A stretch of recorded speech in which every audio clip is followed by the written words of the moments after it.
Nimefurahishwa na mikakati ya serikali ambayo inaendelea. Na unapoona jinsi ambavyo mikakati ambayo imewekwa na serikali ili kuweza kuconstitute IEBC. Mimi ningependa kusema ya kwamba ninatoa wito kwa serikali kwamba ikaweze kutilia hilo swala lipewe kipaumbele, ya kwamba lichukuliwe kiasi ya kwamba iwapo kuna maeneo kama Malava ambayo hayana wabunge, hayana MCS, hayana senator, basi utaona ya kwamba ni maeneo ambayo yataadhirika kwa hutuma. Ni maeneo hata ambayo yataadhirika katika usimamizi wa rasilimali, management of government resources.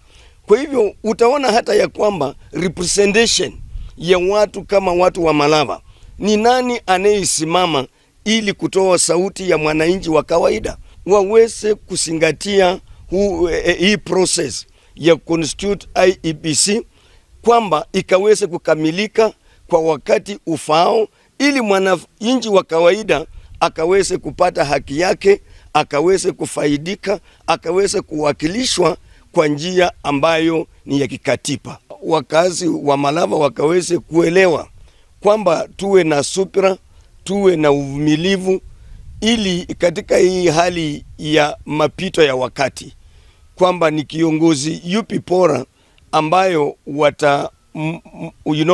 ambaye watamchakua ili kuweza kuinua kiwango cha maendeleo katika constituency ya Malava.